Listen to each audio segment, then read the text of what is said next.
ગીત ફેમસ થાય છે એટલે લિરિસિસ્ટ ભૂલાઈ જતા હોય છે. ઇન્ડિયન ઓડિયન્સે આ વસ્તુ બહુ સમજવાની જરૂર છે, ઇરિસ્પેક્ટિવ ઓફ એની આર્ટિસ્ટ, કોઈ પણ આર્ટિસ્ટ હોય, કે આપણે ડ્યુ ક્રેડિટ છે ને આપવામાં બહુ વર્ષો લેતા હોઈએ છીએ. અને જે આર્ટિસ્ટ માટે કેવું છે કે પહેલી ભૂખ એને હંમેશા એપ્રિસિએશનની જ હોય, કે એક તો એનું craft as it is adopt થાય અને એનું એપ્રિસિએશન મળે. તો એ બહુ જરૂરી છે અને દરેક આર્ટિસ્ટને જોઈતું હોય. અને વિસરાવું તો કોઈ ના જોઈએ, કારણ કે એ શબ્દો એ જ તમારા મનમાં સૌથી પહેલું સ્થાન બનાવે. કીર્તિદાન ગઢવીએ પણ જાહેર મંચ પર કીધું છે કે ગીત ગાવાની ના કહી દીધી, પણ કારણ કે સરખું લખાયું જ નહોતું. આ મિત્રો લાલો ફિલ્મના બધા મિત્રો મારી પાસે ગીત રેકોર્ડ કરવા આવ્યા. મેં 2 વાર એ લોકોને પાછા મોકલ્યા, પૂછો એમને, કારણ કે ગીત બરાબર હતું નહીં.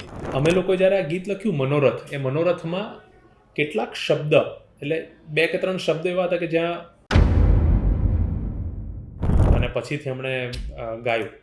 સો એ 2 ઘટના અલગ છે, ના પાડવાનું અને પેલું શબ્દવાળું આખું.